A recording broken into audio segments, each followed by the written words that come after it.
View from the Gutters, episode 156.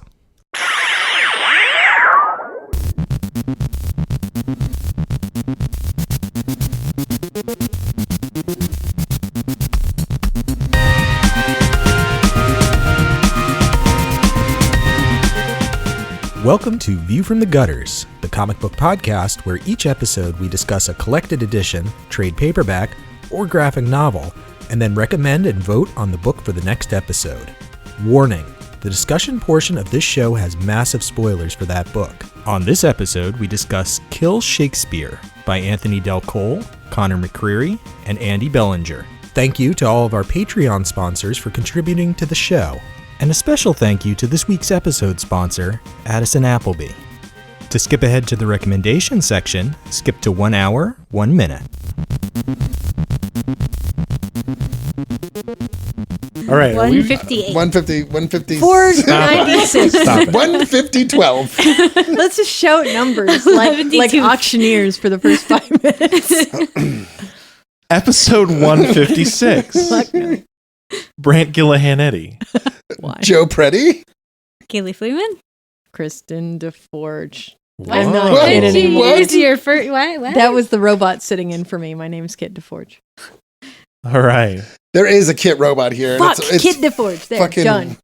It's weird. It's weird because they look identical. And it's Hey. really, really odd. What if there was someone else on our show instead of talking about me and robots?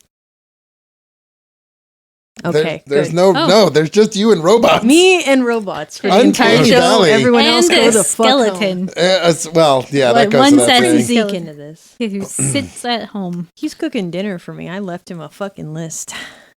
I'm well- picturing that, and it's bringing me nothing but joy. I'm just going to say. Okay. Is he wearing the skeleton apron? I have an apron with ribs Kid on it. got a skeleton recently. Kit did not got. She did not She get acquired. She No. acquired. Kid He ripped the came into my skeleton out of a life. living man. See, I wouldn't have said the episode number and had us introduce ourselves. We were just going to go off on another random Sorry. fucking tangent. No, we will get It's episode 156.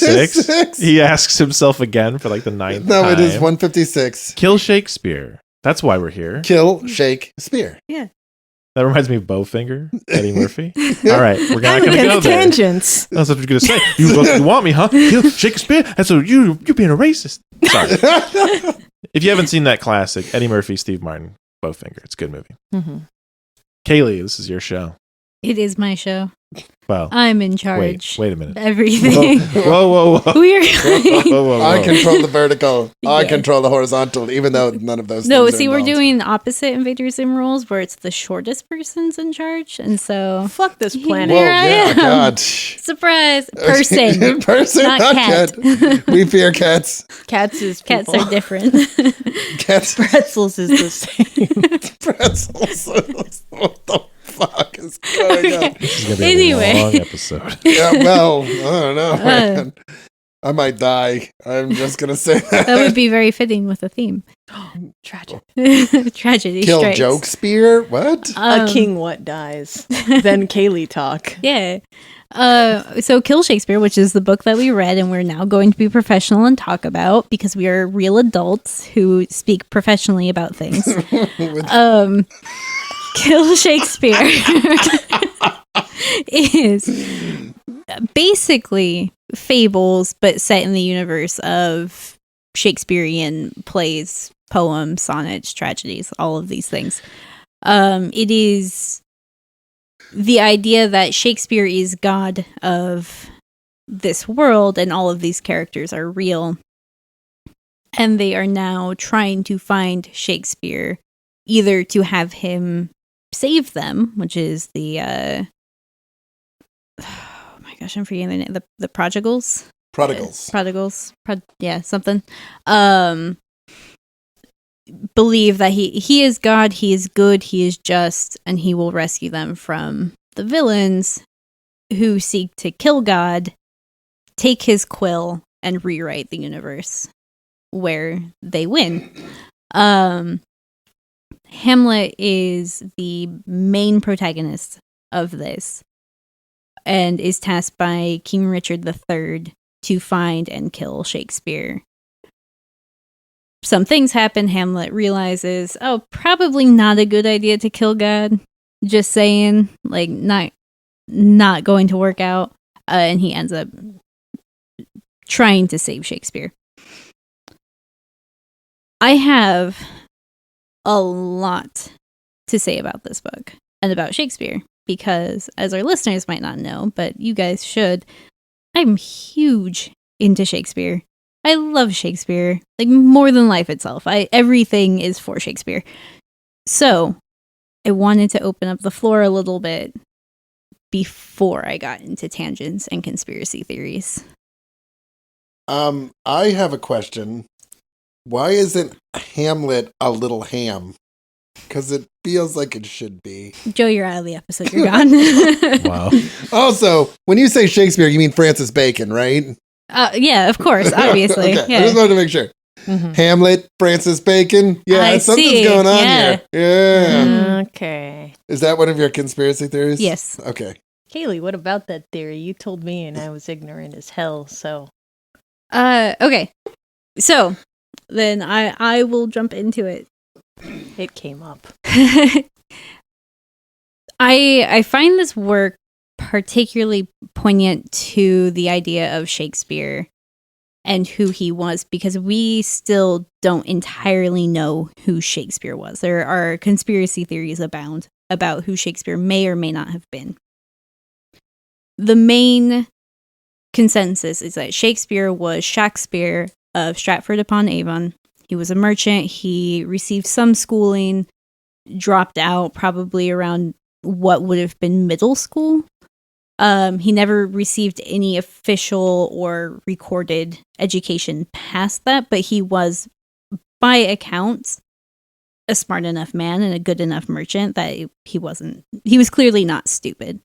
Some people have a hard time accepting that because it is hard for some people to accept that somebody who was not classically educated or trained might have been able to write some of the greatest works that have ever been on Earth. And so there are a number of conspiracy theories that surround the true, in quotation marks, identity of Shakespeare. The probably not most credible, but definitely the most romantic, is that he was the 16th Earl of Oxford, who had a life that very directly mirrored many of the plays and sonnets as they were written, when they were written. The Earl of Oxford had a son who died at sea around the time that Hamlet was written. He was facing corruption in the court around the time Macbeth was written. He was in love with Queen Elizabeth I and was banished from her court, which was a very common theme in many of the plays and many of the sonnets. Hold on, I gotta pull up my notes, of which I have 4 pages. In the first folio, which was put together after Shakespeare's death, it was commissioned and finally published by the actors John Hemmings and Henry Condell, who knew Shakespeare in life and were part of the official King's Men acting troupe, very highly regarded. They commissioned a folio to be put together of Shakespeare's works that were available at the time, which was a huge deal for a poet playwright. Folios were not always written, and they were definitely never published on a wide scale. Playwrights were kind of seen as the starving artists of the age, but without the added romanticism. So they commissioned this folio, and they commissioned an engraver to print Shakespeare's image onto the first page. The image is the image of Shakespeare that we're all now very familiar with. It's hideous. It does not look like a person. And people who say that it looks like a person have not looked at it. He has weird lines around the edges of his face that make it look like he's wearing a mask. He is balding to a point where people are not usually balding. And he's wearing this big, ridiculous collar that physically could not have existed during that time. He has 2 left arms. He has 2 right arms, 2 left eyes. His face is unshaven but has a ridiculous little mustache. Just generally doesn't look like a person. It looks terrible. And the person that they commissioned to make this printing was somebody who was very highly regarded for his art. He was a third generation engraver. And it is hard to believe that he would have accidentally produced something that was so hideous and so far off the mark of what he must have looked like.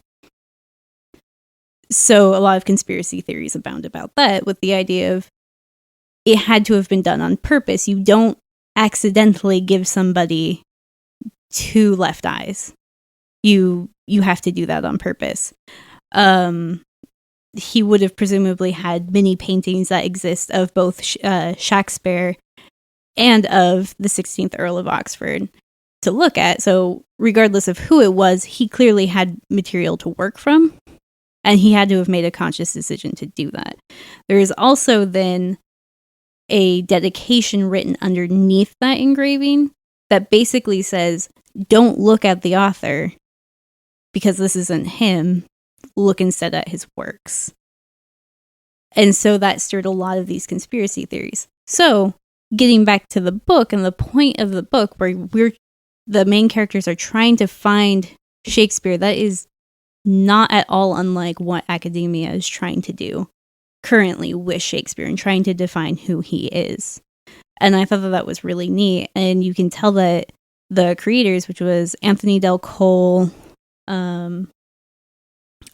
Belanger, and Conor McCreery, clearly love Shakespeare. They had to have been entrenched in that sort of conspiracy theories, the ideas that surround Shakespeare, all this additional work that surrounds Shakespeare. And I think that was kind of the driving force for making a work that is all about discovering Shakespeare and then killing him and killing the image of what we think Shakespeare is.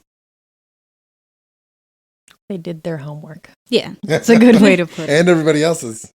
And as far as you're talking about, as far as killing that image and everything else, the idea that we have in school of going to study Shakespeare as this sort of definer of taste and things like that, when you can be not only a definer of taste in this sense, but also a common man in that mythologizing of him and that trying to understand who Shakespeare is. A lot of stuff gets kind of pushed along to the side. And I think that they did a pretty solid job in this comic of bringing some of the bawdier sides of Shakespeare forward, or at least into the light. A remarkable number of young people don't have interest in Shakespeare because they don't teach the full depth of the actual writing. That if you turned to teenagers and said, hey, this is a dick joke, I'm pretty certain that more people would be interested. Yeah, there's a whole play within a play in Midsummer's Night's Dream where the whole joke is that they are whispering into a vagina in a wall. And that is the entire joke, that they are whispering sweet nothings, also slang for vagina, into a vagina to each other. And that is the entire joke. But in academia, you have a lot of these high school English teachers who are like, no, it's beautiful, it's serious, it's so serious, it's so important. It's like, nah, that's a dick joke. That's a 5-minute long dick joke. Yeah, exactly. And it's funny because in academia in particular, people don't want to accept the fact that Shakespeare wrote for the common man, that he wrote to entertain. He wrote about the human experience more than anything. And a part of that human experience is levity.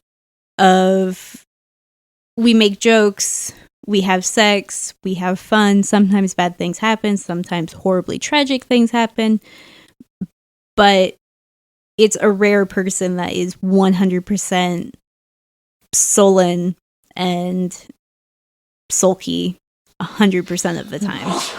In the first volume of the comic, I think the idea of destroying the image of Shakespeare is critical because when we're talking about the first volume and Juliet kind of rallying people together to this cause, it is very interesting to me that they have that whole scene basically in the tavern, trying to draw, again, common people to a common cause. Mm-hmm. And that was something that, in learning a little bit about Shakespeare as you were going through these notes and everything, that I found particularly interesting about the comic, that there are so many echoes of what the mythology of Shakespeare is versus what the very likely reality is, mm-hmm. what the actual academia would be. So it's interesting listening to you guys talk about it, because my connection to Shakespeare is tenuous at best. I've seen I think when I was like 17, I saw Much Ado About Nothing. They made a movie about it. Keanu Reeves was in it. That's all I remember about it. And of course, I went and saw Baz Luhrmann's Romeo and Juliet, which I adore to this day. I think it's a great adaptation.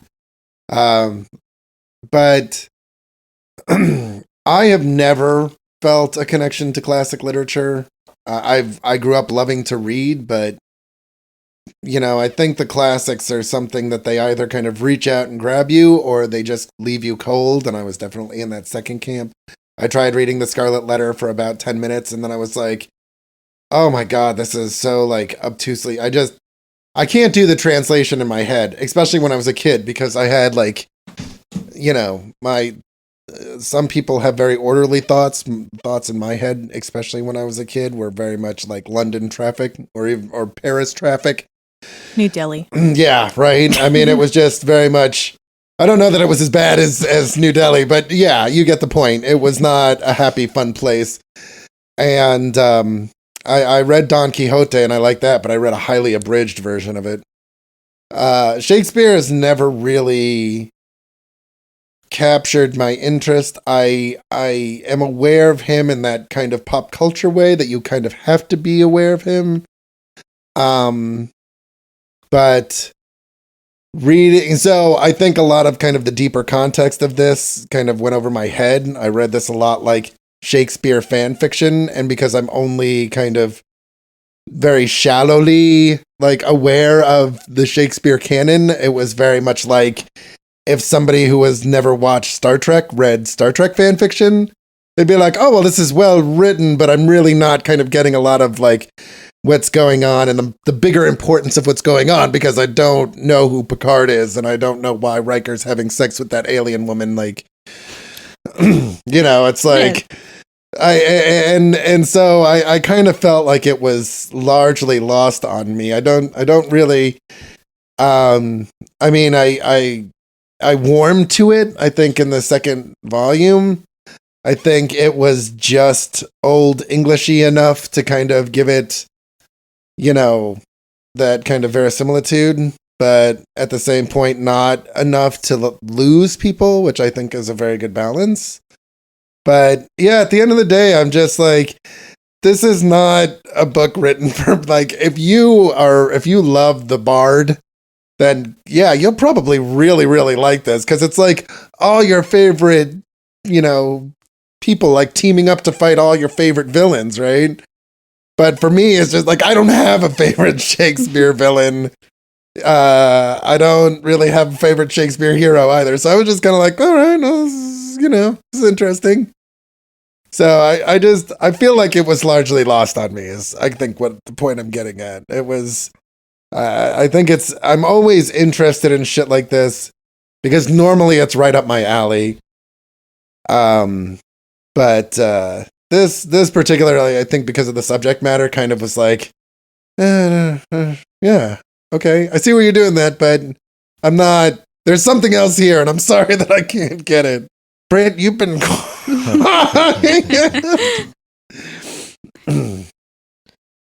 Yeah, I found a interview. So back when the first few issues dropped, bleedingcool.com did an interview with some Shakespeare folks. And we're like, what do you think of the book and stuff? And one of the most avid haters of this book apparently is Catherine Cox, who at least at the time was Frank Miller's girlfriend. And she's like a 35-year Shakespeare nut. like really into it. I think she's a scholar of Shakespeare, basically. But she was just like, they didn't go far enough. They're not speaking in iambic pentameter. They're not doing all these things. And I'm kind of like, I don't think that's exactly what they were shooting for. Yeah. It's supposed to be bard-like, not bard, like infused on every level.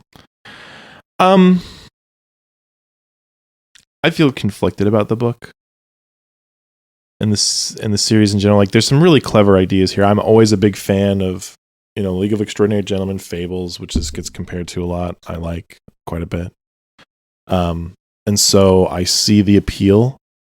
I think for my part, what really disappointed me about the series is that it felt too...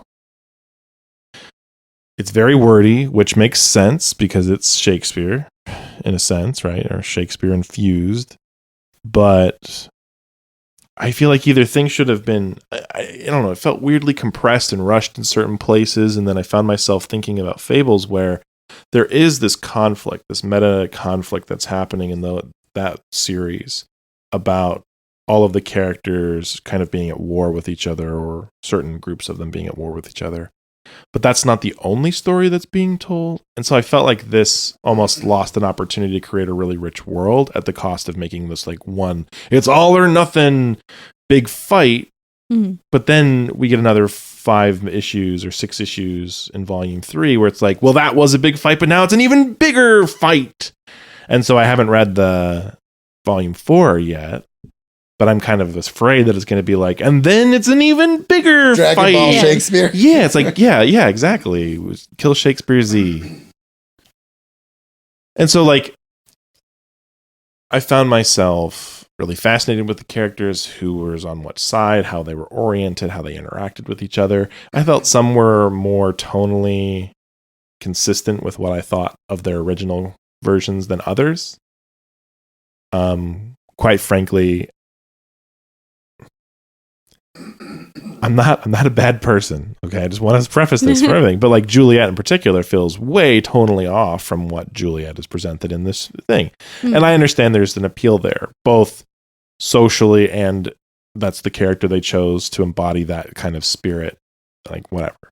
Like, I'm all for strong female characters, but what I found problematic was I guess, and this is something that Catherine Cox was really angry at them about. I don't feel quite so strongly, but it's kind of like that thing where you switch back and forth. Sometimes they're speaking in old-timey English. Sometimes they're not really. Sometimes they're being very much like their Shakespearean counterparts, and sometimes they're not. And it's kind of one of those things where it's like, I feel like it diminishes or erodes the premise a little bit if you just kind of haphazardly pick when you flip that switch on or off. It doesn't. It makes the characters feel somewhat inconsistent. And so for me, like, I felt myself at times being kind of like, oh, I'm being given almost more generic style templates of people, not individual fleshed out characters with these particular sets of characteristics, because they have too many of them, right? Like, I mean, Iago's evil, and he is evil in a certain cunning way, but then I feel like in certain sections it like breaks down to the point where he's like, and it's like, no, dude, subtle. That's the whole point. Yeah. Like, Lady and I guess part of it too was that I felt like there was such strong work trying to, like, a good example for me is, all right, if you're going to spend the time to deconstruct Juliet down and make her into kind of a stronger version of herself, like, you're going to say, all right, well, we see that there's like these seeds, and then we're going to plant them and make them grow into something more robust and heroic and whatever. I feel like, okay, that's fine. You're doing some good work. But so then to flip that on the other side and basically be like, well, what are we going to do with Lady Macbeth? Well, we're just going to make her mega slut witch. Yeah. Rather than because one of the things that makes Lady Macbeth one of the most compelling villains in all of Shakespeare is that she, outside of the societal norms, is way smarter than almost everybody, way more brutal than almost everybody else, and basically runs roughshod over her man in a way that I think there was, Macbeth is the one Shakespeare play that I've read like 19 times. I moved in high school, and so like I had to do it like 4 times, and then I had to do it again in college. Like, I've heard a lot of different theories about like why Macbeth endures in a very special way as one of Shakespeare's works. And one of the things that I've often heard and I agree with is Lady Macbeth is a very unique character in Shakespeare's world. Like everybody has a shade of something interesting and unique, but she's this very strong woman in a time where that is not something that comes up often. And she's particularly brutal in a way that he doesn't really ever do with many of his other characters of any gender, let alone another woman. So I was really disappointed to see her in particular be kind of just like, well, I'm going to, best way to get what I want to get done is to sleep with every guy who's got an agenda and, use my magic. I did appreciate the fact that she gets armored up, gets on the battlefield. Like, so there are at least some strong things there, but I felt it was such a weird thing and maybe because they're presenting other characters in a wide range of roles, then maybe it is appropriate to have one character who's like the super slutty character, but it just felt like oh man. But then again, she's like if that's my favorite character of all of them, and that I don't like that particular treatment, then maybe that just explains why I'm like, oh, fine. That's exactly where I am actually on that character. Yeah, and I felt very much the same, where I was like, I felt like they took a lot of the things that were really fascinating about Lady Macbeth, and that made her character so compelling. And when you my favorite adaptation of Macbeth is where Patrick Stewart plays Lord Macbeth in like a World War I setting, and everything takes place in a bunker.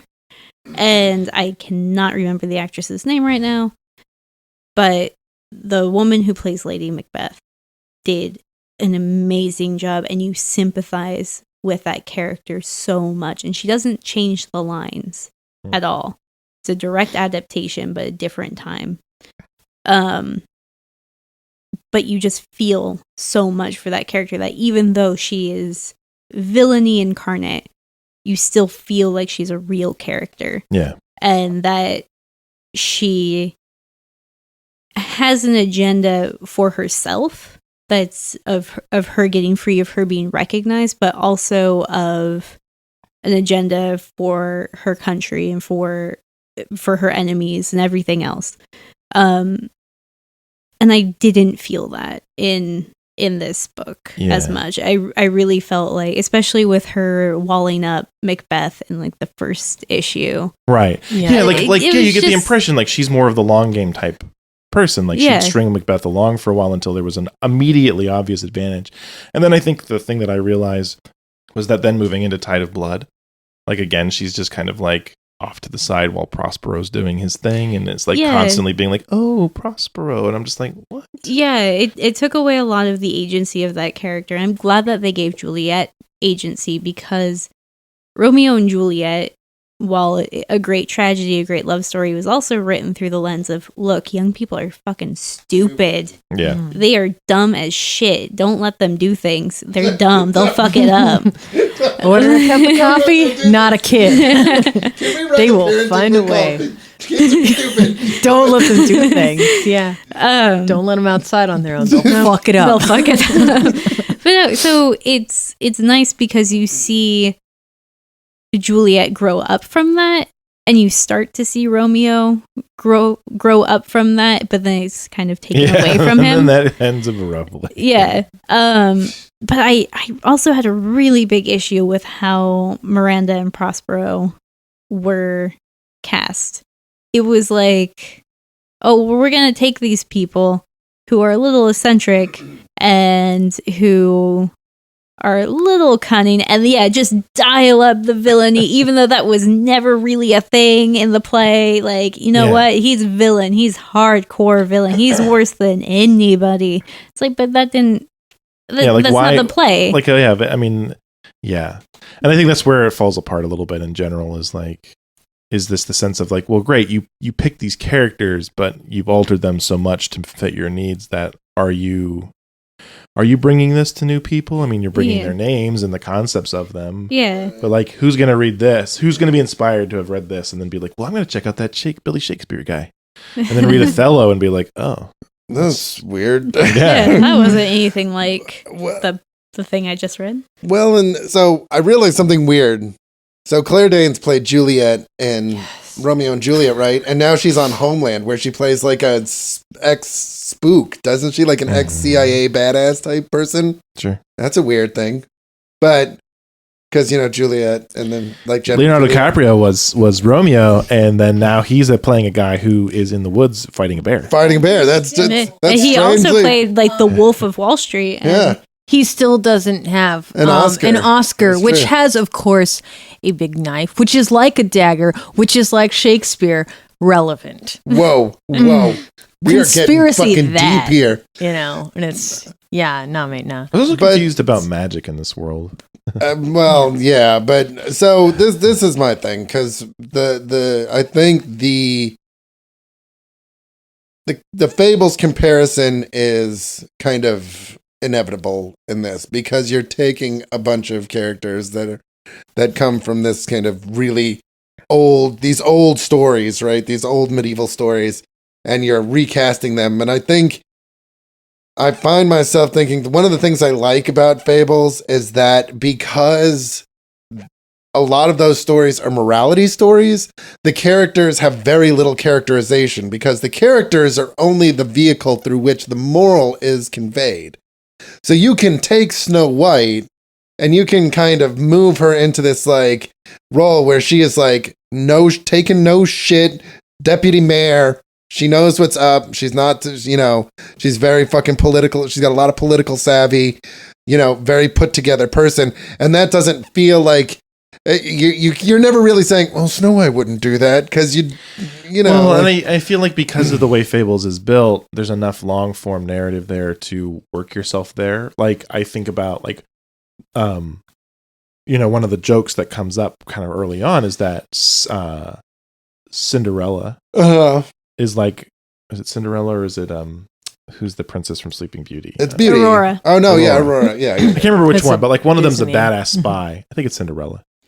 Maybe it's Aurora. I don't know. But the whole Cinderella's a spy. Yeah, Cinderella. Yeah. And like part of the justification for it was like basically she went through all that bullshit and she's like, I ain't having that anymore. Mm-hmm. Like, and like that's the whole thing with Bigby is like he's like, well, I kind of was erratic. I'm erratic because I was this big bad wolf and this big bad wolf, and I kind of was not a very nice person, but it's because of my relationship to these things and I'm trying to channel them. So it's like you took what you had enough time to take the barest glimmer of like what you would infer from the morality tale of those characters. Right, and then play it out and give you a good reason why like 200 years later that person is kind of where they are. Yeah. And I think that's what I felt like was disappointing about this, was that it was like, it's Hamlet and he's in the thing, and then there's all these people and here they are and they're doing the thing and this is who they are and evil and the thing and rebels, Shakespeare, kill him, no, God. I think Hamlet's characterization, because Hamlet is probably, I'm a little bit more familiar with his character just because I have heard other people talk about him. Because I think Hamlet is with Romeo and Juliet, is one of the big ones, right? It's had several movie adaptations, and it's something that I think is a little closer to the pop culture than Macbeth, which is, while people are, you could still probably find a fairly large group of people that would know what Macbeth was. I think Hamlet is a little bit closer to the surface there, but I think Hamlet, and maybe that's just me. Maybe I'm like way off. I would have actually said the opposite, but Hamlet. I don't know. I just feel like Hamlet, like Mel Gibson was Hamlet. Like. Yeah, but Patrick Stewart was Macbeth. Michael but like there was a point at which Mel Gibson was one of the biggest fucking stars on the planet. Like, Mel Gibson. Where my aunt had a screen name that was based around Mel Gibson's name when I was first on AOL. That's how important he is. I mean, it's like this guy goes from Lethal Weapon to Hamlet. That's like Braveheart, and he made like a 3-hour Hamlet. This was not a guy known for his dramatic acting. So anti-Semitism helps. Yeah, no, totally. The racism and anti-Semitism and the blatant sexism, also the misogyny.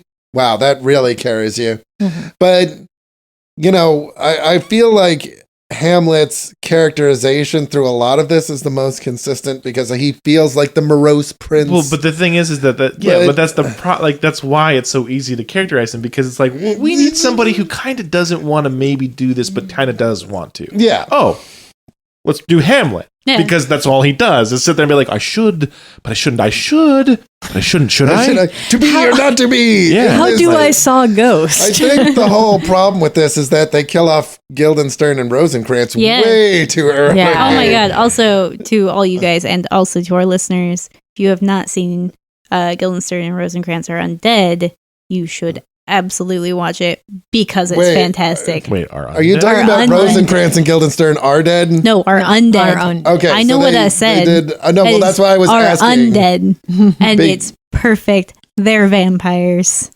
Also It's see great. Rosencrantz. Yeah, also see yeah. Rosencrantz and Guildenstern are dead because it's Tim Roth and Gary Oldman. It's Just amazing. great. It's just about like Hamlet is kind of happening in the background and they're just like fucking oblivious. Yeah. And they play rhetoric tennis at one point or word tennis at one point, and Yeah. it's a brilliant scene. But I did not know about the other one. You should definitely watch it. We should get together and watch it sometime because it's I'm down. fantastic. I'm down to watch things with stuff in them. Things without stuff in them, not too big on. But I don't know. I think my biggest problem with this was volume 2 was kind of the sweet spot for me. That was like when things were happening. I was like, yeah, okay, I like this. And then volume 3 started to happen. I was like, but Prospero wouldn't. But that's not. But Miranda's not. And like the entire time that I was reading, it's like, but that's not that character though. Like the only character I could kind of see was Romeo. Or it was like, well, he was kind of crazy and dumb anyway, so maybe that would happen. But Crazy and dumb. Yeah. All right. But yeah, it just kind of, I really like the idea, and I know that it's not very well received, but Once Upon a Time kind of does the thing that I think Kill Shakespeare would have benefited from, where it flashes back to things that happen to make the characters into the characters that they needed them to be for the show. So you see like Snow White, who is like, she starts out as super sweet school teacher in real life, and then starts like kind of, as she's regaining her memories, turns into like a total badass. And you're like, whoa, where'd that come from? And then does these flashbacks where it's like, well, she was being hunted by the evil stepmother, and during that time, like, she had to hone her survival skills, and she went through hell for like 5 years, and during that time she really grew and she got stronger and she proved herself. She gathered an army up, like, she did all these things. Prince Charming was kind of an idiot, but he meant well, and so it makes sense that he would be the sheriff later. Things like that. Yeah. Where, because of the flashbacks and bringing in that context of this is what happened to make this character into the character that we needed them to be, it flows. Like, the characterizations make sense, at least for the most part. In Kill Shakespeare, I think they would have really benefited from flashback episodes. Right. Having issues. the time to. Yeah. I'm sitting here thinking about, real quick, Prince Charming is one of my favorite characters in Fables because Okay. I love his whole characterization. Is that, yeah, I don't give a shit.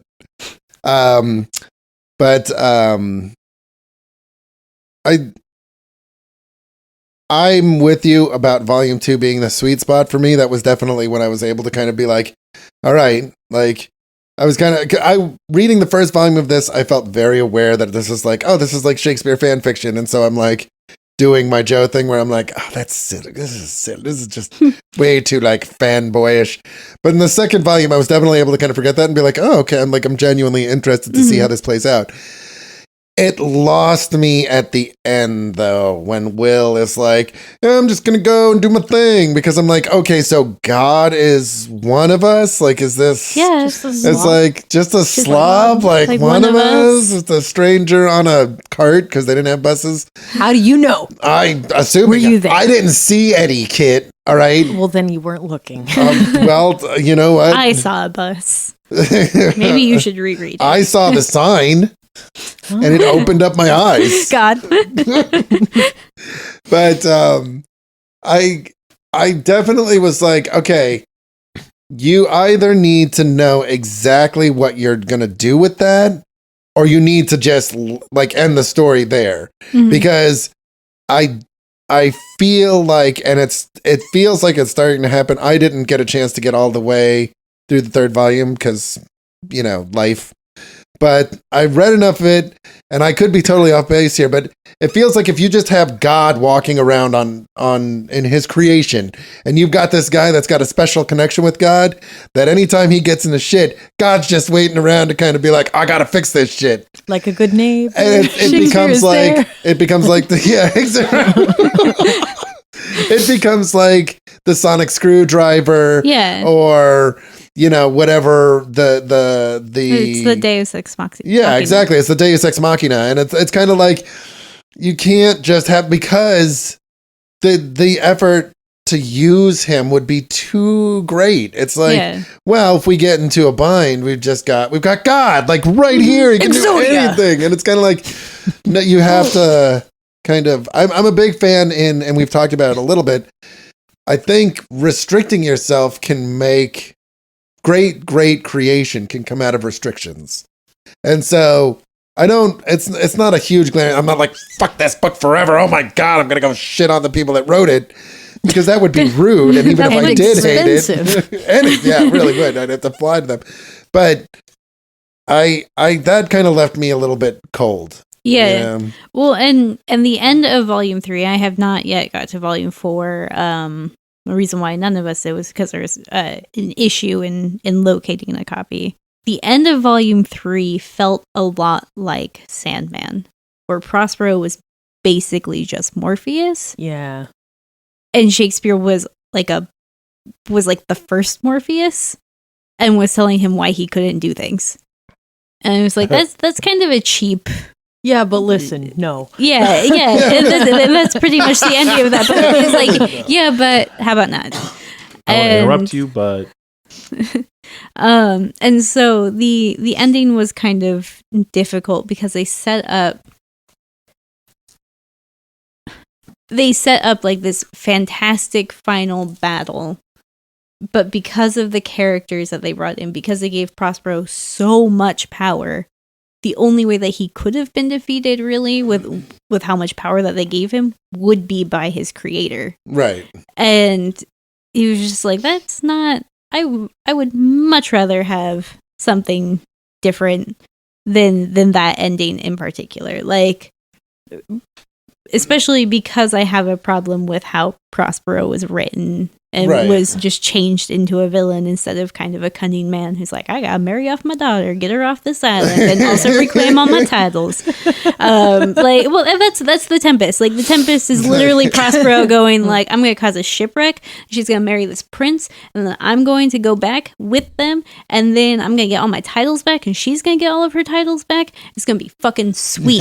It's gonna be so good. And then they're just like, he's a villain. And so that was kind of my issue. And then to turn him basically into Morpheus, made it even harder. Well, see, this is it's weird because what this made me think of is the Sandman, where the Midsummer Night's Dream, I think it's collected in the 4th trade, I want to say, which is I can't remember. Game of You, I think. No, I think Game of You is 5, isn't it? Yeah, 5 or 6, because that's all about Barb.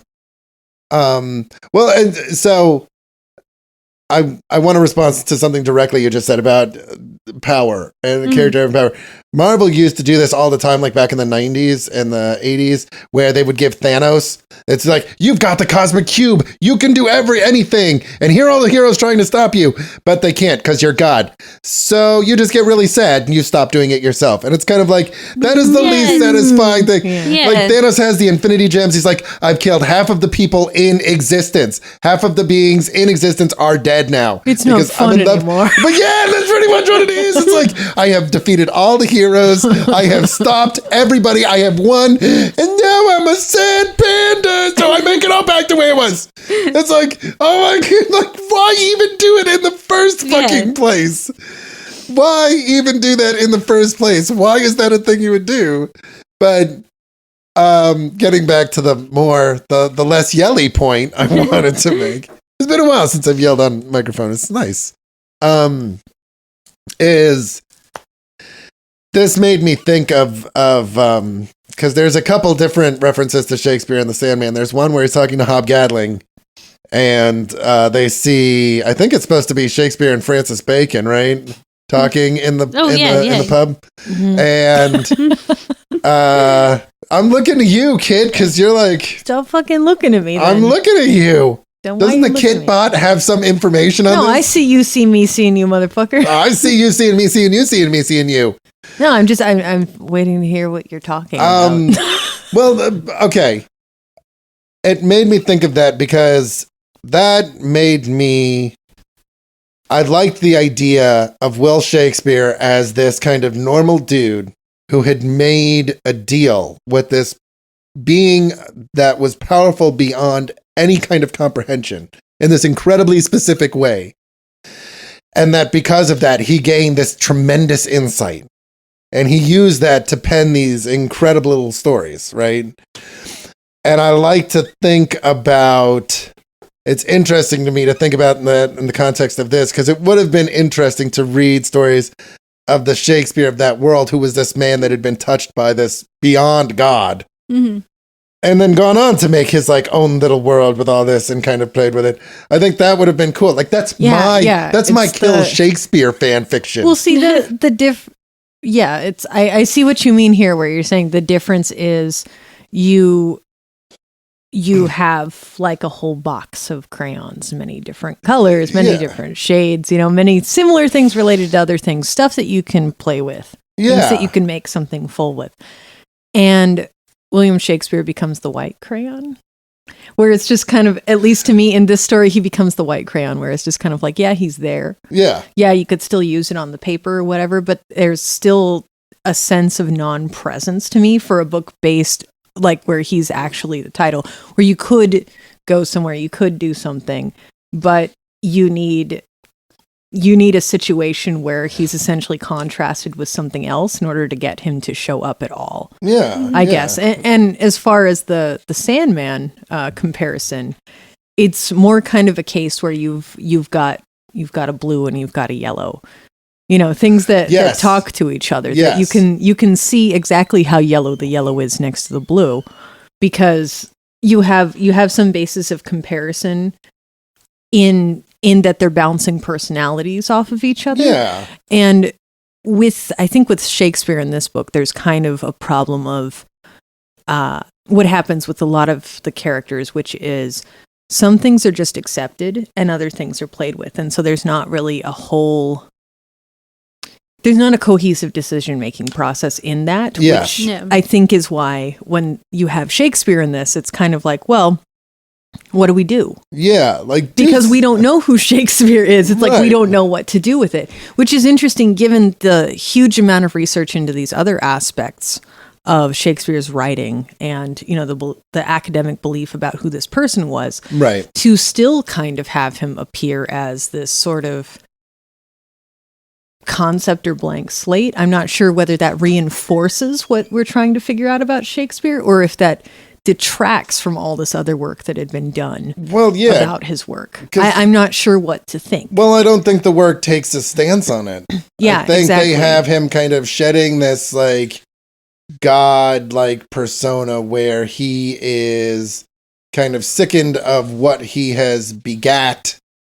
And then it would have been nice to have a little bit more insight into him rather than just like a magic quill. I understand that you kind of have to have the magical quill because otherwise, how did he do it? Mm-hmm. But the kind of wrap up to volume 2 in general it's unsatisfying because he just comes out and he's like, here's a shield and okay. And now, Richard's coming to take the quill away. And I'm just, I couldn't tell you what I wanted, which makes me feel shitty about saying I wanted something more because I'm definitely the kind of person that when somebody's like, oh, well, I just wanted something different. I'm like, well, what the fuck did you want then? Well, but so I don't necessarily know that I wanted something different, but maybe just told differently, maybe expressed. And it would have been nice to have a little bit more time with him and Hamlet in the Globe Woods and Will talking about like, I just woke up one day and I could do this and I built this world around me because my head was filled with thoughts, and like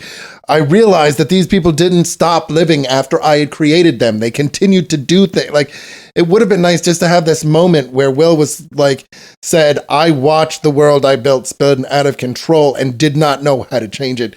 Because as we all know from watching Futurama, being God is hard. Mhm. It's not for me. easy. Yeah, right. It's not for Bender. And it's clearly not for Will Shakespeare either. And I think in some ways having a magic quill kind of diminishes Shakespeare and like how brilliant of a mind that really was, because it makes it so that his power came from something else. Like, how satisfying would it have been for King Richard to pick up the quill, start to write something, and it just be a normal quill? Yeah. He just drew Dick Butt. Yeah, it only works for him. Yeah. Which is what I kind of thought. First, I was like, oh, there's going to be a big knockdown, drag out battle, you know, because Richard's got the quill. And then I was like, no, that's what? And then it was kind of over, and I'm like, what the hell?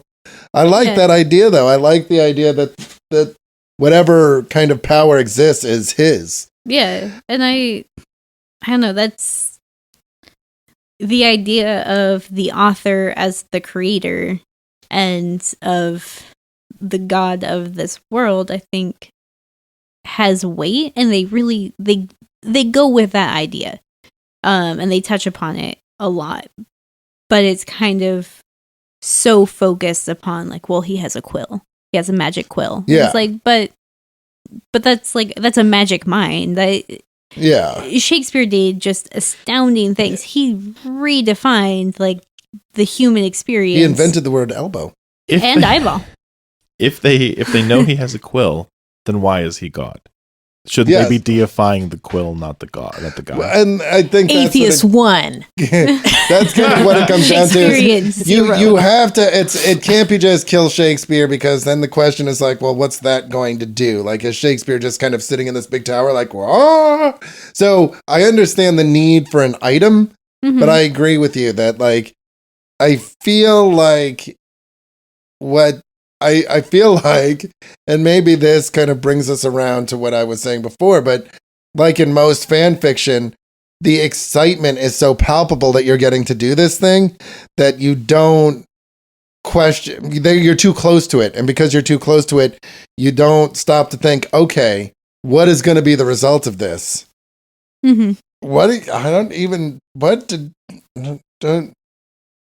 I was thinking of Jack Skellington. I'm sorry. Oh, it's okay. Of course, I've been too close to see the answers right in front of me. No. When is anybody not thinking about Jack Skellington? I don't know. But yeah, I mean, I think it's tricky, but at the same time, kind of necessary. I just think that this is so. Does anybody know? Is this his first big go round, or the writer? Or is he done? Is this? I don't know. I didn't. William Shakespeare's been around for a while, Joe. Oh, cool. Thank you. Yeah. Thanks for listening. Thank you. I'm not sure. I got the impression that they've done that. You're out of the wedding, kid. But I am. We're in a living room right now. Yeah, I know. That's context, Joe. Jesus, pay attention to your environment. Also, too late. I bought a dress. Boom. Yeah, I know. I know that the creative team have been involved in other media, and they like went back and forth to determine even if they wanted to do it as a comic originally. Right. I don't know to what extent they've done comics though. Was one of their other choices for this work a horribly misspelled and grammatically inconsistent blog post, like the greatest fan fiction of all time, My Immortal? Yeah. Oh man, that's my number one complaint about this book. Actually, is that there wasn't a single described trip to Hot Topic. Or there was There was also no My Chemical Romance, and nobody did drugs and then did sex stuff. There was in my house, except for the drugs or the sex. There was just the My Chemical Romance. Shut up. Chemical Romance. Okay, they got the Gerard Way pop figures coming out sometime this month. I've been fucking waiting breathlessly for these stupid fucking pop figures to come out. They're adorable as shit. We put the pop figures up in our library now because we got it all clean. Oh, good. So the Bluth boys are all up on the shelf. Gerard Way. Except for Joe. 2 of them. What? Except for Joe. No, we have Joe. We have everybody cared except for Joe. Lindsay, of which there is not one, which is ridiculous. Okay, and on that note, I'm wondering, do we have anything else to say on Kill Shakespeare, or should we start wrapping? I do want to talk about the art a little bit. All right. I felt like Belanger's art really grew between the first and the second volume, because in the first volume it was pretty rough to read. I feel that there's a level of necessary expression that must go into faces and body language in order for some of the jokes to land. Especially like any of the innuendos and stuff. And the fact that they seem to be delivered like straight face kind of killed the joke. And I knew that they were jokes because I know Shakespeare well enough to know like 9 times out of 10 it's a dick joke. But it's like, I don't know, it was rough to read the first volume because there was a lot of moments that were supposed to be subtle, that were supposed to be a sort of wink wink nudge nudge, and that just wasn't delivered. But by the second volume, I really felt like that picked up. And so I am proud of him. I'm proud of him for his growth. Falstaff. Yeah, Falstaff. Falstaff suffered from Perfect. that. I think of the problems with the faces and the delivery and Yeah, because he's such a something. He's such a so and so, and it's kind of like but where's the beef? Where is the beef? Falstaff ate it. Yeah. But no, I agree with. I think that was the biggest problem character. There was Falstaff because he's a fool. He's supposed to be a fool. He's supposed to be merry. And I think sometimes the art was too sharp for softer lines to be delivered. I agree with you. I think the art definitely got better. I think my big problem with this book was the coloring. The coloring needed to be a little bit. I feel like it was very, very heavy and very, very saturated. And I wish it had been a little bit lighter because I feel like the line work, I think it would have benefited from that. I think that the colors drowned out the line work in a lot of this. I was trying to decide what could have been the motivator for the color choices in this. My initial interest in this book definitely came from what I call cover false advertising, is that I'm one of those extremely susceptible to cover art sort of people. Oh, absolutely. And again, being a Vertigo person, being a person who looks for use of something other than, say, like a lot of computer in my comics, I kind of had this feeling that Shakespeare book, a little more like, something a little more physical, I guess, for the art, if that makes any sense. I was kind of comparing this cover to Harlequin Valentine by Neil Gaiman and like God Save the Queen, also from the Vertigo titles. And I'm looking at that kind of going, oh, beautiful, great, interesting, strange, fun for a comic. And then I kind of looked in and I was looking at the color choices and I was trying to decide if between the cover they had and the interior art that they had, whether they were trying to go with pushing this, we say pulpy every episode, but more like poppy, pulpy kind of, I don't know how to put it. Like, well, Kayleigh and I recently watched Kill Bill. This really kind of stylized sort of pow, I guess, for the art. Yeah. But then I couldn't reconcile those covers being so classical in that sense unless they're trying to do this is the Shakespeare, boom, this is the Shakespeare you get sort of thing. And that's a problem I had throughout the book. Again, whether text was marriage to this pow pop comic-y Shakespeare or whether it was callback to classical sort of styles. Right. Which, again, we had the same push-pull with characterization, is that although I think the attempts were solid and the story ended up being interesting, there was so much dissonance between what tone we're trying to adopt in something Uh-huh. and how committed we are to keeping with it. Right. That the color, I think itself is just a great example of some of these problems that the book was having and trying to suss that out. I agree. I feel like, I don't want to say the coloring was bad, And it wasn't. but I think it definitely would have benefited from, I guess, I want to say thoughtfulness, but I don't mean that it was thoughtless. I mean that there needed to be some more finesse. a little more introspection about what you're going to absolutely. do to present this material. Yes, absolutely. Because I really feel like, your pencil and your inking, like, you really want your pencils and your coloring to come together and create what, the words are only part of it. And we talk about this all the time. The art really needs to speak for itself. And I think, I think that you learn as you go, and I think we do see that. I agree with you that the art does get better, but yeah, I think the coloring was a bit problematic because I definitely think it kind of just blasted out some of the better detail. It's just a bit distracting. Yeah, I think that's a very good word for it. Yes. Mm-hmm. All right. Have we made it to recommendations? Yeah. Yeah. I think Why so. not me? Okay. Why not me? Why not any of us? I like seals and shit. So, who wants to go first? You. Okay. I forgot what I was going to pitch. You wants to go first. I will go first. I'm going to pitch something that I just remembered I wanted to pitch, and I remembered it because I was looking at Kit, and Kit made me think of it. Stop looking at me, Christ. Like, you're right there. I'm pitching the Thessaliad, which I think is I'm trying to. It's 4 issues. Yeah, it's a 4-issue miniseries following the adventures of everybody's favorite character from the Sandman, Thessaly, who is the witch that lives upstairs from Barb in A Game of You.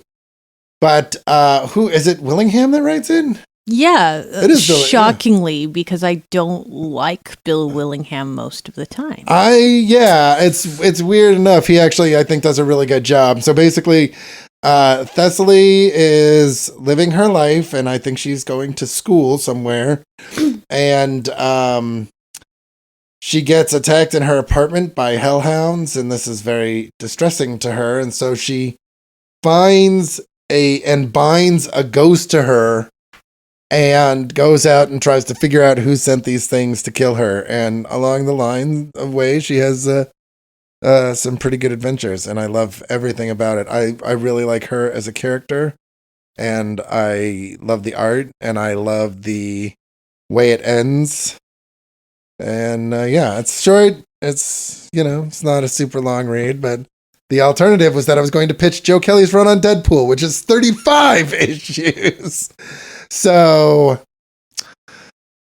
yeah. We're all thankful that you did that. You haven't dodged anything There's yet. not enough Deadpool, please. There is an orifice that hasn't been filled. I don't think we've ever recommended a Deadpool book.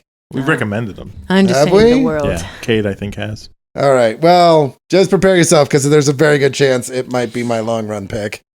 So,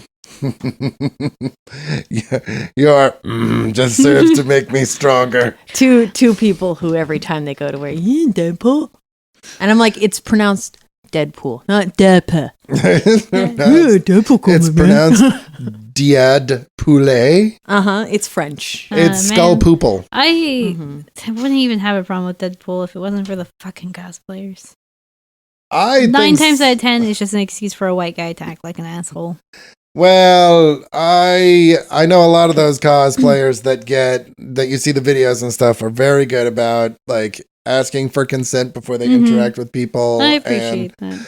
There's one guy in particular that does a great job, and he does some incredibly funny shit. But I think that sums up Deadpool, is that recently, Deadpool has been written by people like Daniel Way, and Daniel Way gets a lot of credit for writing Deadpool, but I can't stand the way Daniel Way writes Deadpool.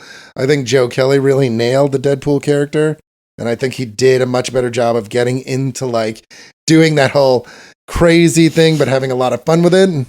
Why don't you go make out with Spider-Man and we talk about someone else's book recommendation? Because Deadpool is making out with Spider-Man. Yeah. Okay, who's going next?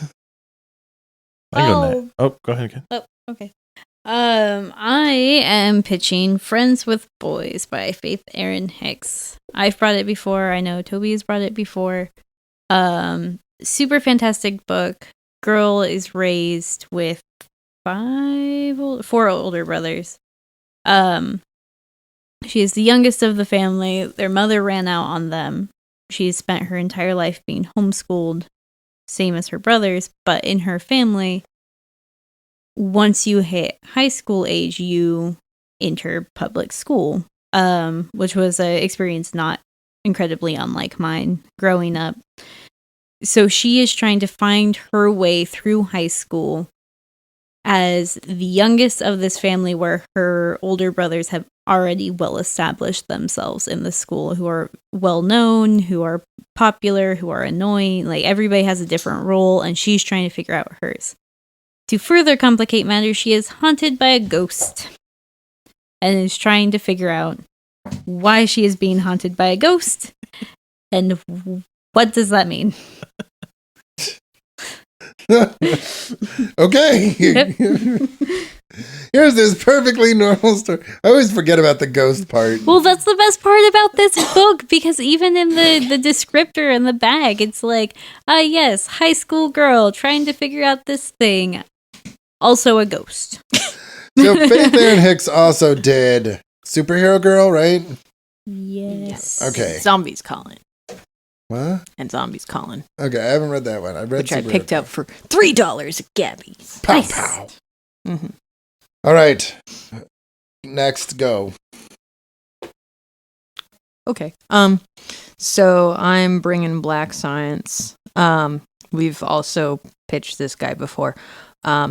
Quick version is essentially, there's the pillar, there is the hopping around of scientists from a home reality go into different realities via the technology they have to just kind of jack shit that they want to bring back to their home reality.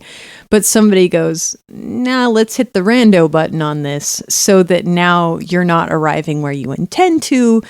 Essentially, you're just being thrown into different dimensions and different worlds. Same person who did Deadly Class, Rick Remender. And I've been interested in looking at it, talking about it, doing the thing. So we read volume 1 of this for the podcast. Are you pitching volume 2? I guess I could. I was told it wasn't read, so I did not think that it was read. No, we totally, yeah. Oh, Yeah. I actually bought it from- Although, funny enough, I haven't read it. I don't think you were on the show at that point. Neither was Kit. So half the people in the room haven't even done it anyway. Yeah, and Yeah. we can always revisit volume 1 when we reread. But I just wanted to, like, are you pitching both volumes? I guess is what I should say. Yeah. Would be a better question. I was going to say either there's that or three, I'm still actually. sitting on East of West that I almost brought instead. Well, I need to read East of West, and Eric Stevenson is also going to finish Nowhere Men pretty soon. So, of course, he says he's going to do 6 more issues and then cancel it unless it does really well. And so I'm kind of like, oh, you just keep me waiting around for 2 fucking years while you decide to finish this, and then, yeah, and then you give me 6 more issues. If they're not great, I'm going to cry. Mm-hmm. Well, if it's something y'all have already talked about. Well, no, I'm like I said, definitely ready like for half the hosts haven't. Yeah, read it at this yeah, point. because She's yeah, on I think Brant was not. If Brant didn't read it and you guys read it, I think that's totally fair to reread volume 1. So, and I enjoyed it, so I don't mind rereading it. And Cade's always saying he's interested in seeing where things end up going. Yeah, So, yeah. So if there's 3 volumes out now, that's plenty more going. Mm-hmm. Well, there's definitely 2. There may or may not be a 3rd. We'll double check on that. Okay, if we end so- up breaking the book. Well, we'll just say whatever trades are out. Is that Mm-hmm. a fair approximation? Why not? Okay. Why not anyone? My pitch. Yes. 5 Ghosts by... Oh, sorry, my phone is like charging, and of course all my notes are on. So many ghosts. So many ghosts. Well, the reason I specifically thought about this is Iago shows up in this. But 5 Ghosts is a comic book about traveling treasure hunter Fabian Gray, who ends up interacting with an artifact known as the Dreamstone, which gives him the abilities of 5 unnamed literary characters or ghosts, referred to as the wizard, the archer, the detective, the samurai, and the vampire, who readers are guessing right now, or at least as of now, are Merlin, Robin Hood, Sherlock Holmes, Miyamoto Musashi, and Count Dracula. But yeah, basically it's about this treasure hunter. He ends up interacting with the thing. He gets these kind of special powers. Hilarity ensues. This kind of came out of nowhere in 2013. It's by... Frank J. Barbary, and then Chris Mooneyham and Gary Brown did the first few issues. It's actually now in 3, maybe even 4 volumes, but I'm pitching the first 2. Very good. Yay. How many ghosts does that cover? How many? Well, I mean, he has access to all 5 of them. Okay. So this But then is he like runs into Ben other- 10 half. Okay. A half Ben 10. Ben Thug be pulling a 2 half Ben 10. Sorry. Whoa. I will vote for 5 Ghosts.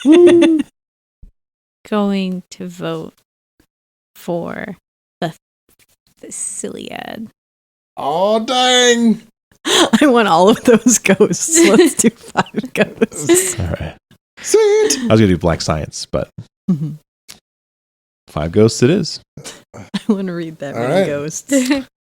Oh my god. Well, I think that just about settles it. Yeah. Oh, I guess as a quasi-special announcement, pay attention to the show and our webpage, as we may be making announcements about the future of the show Yeah. based on some of our Changes. conversation. Changes are coming.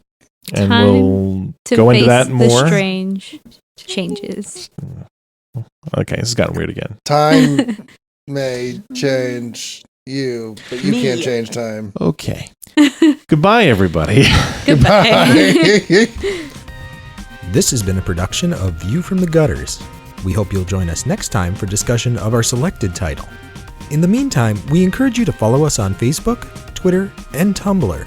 Become a sponsor of the show at patreon.com/viewfromthegutters, or leave us a review on iTunes, as it does help new listeners find the show. We encourage you to send any questions, comments, or recommendations you may have to contact@viewfromthegutters.com. Thank you for listening, and as always, keep reading.